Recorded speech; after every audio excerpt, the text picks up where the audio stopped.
Le premier endroit où tu as appris ce qu'était l'échec, ce n'était pas à l'école, c'était dans le salon de tes parents. Tu avais quoi, 1 an, 2 ou peut-être moins. Tu étais une machine à explorer. Tu tombais, cassais des choses, renversais ton verre. Et souviens-toi de ce qui se passait après la chute.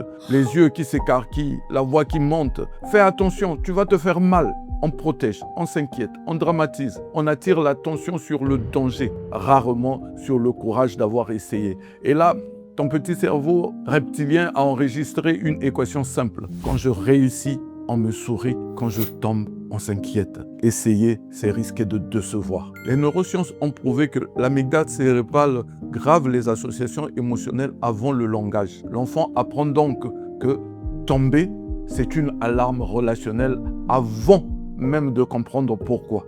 Attention, tes parents ne voulaient pas te faire du mal, ils voulaient te protéger. Mais en le faisant, ils t'ont transmis leur propre peur, celle qu'ils avaient reçue de leurs parents avant eux. Tu portes sur tes épaules le poids de plusieurs générations qui ont eu peur de tomber.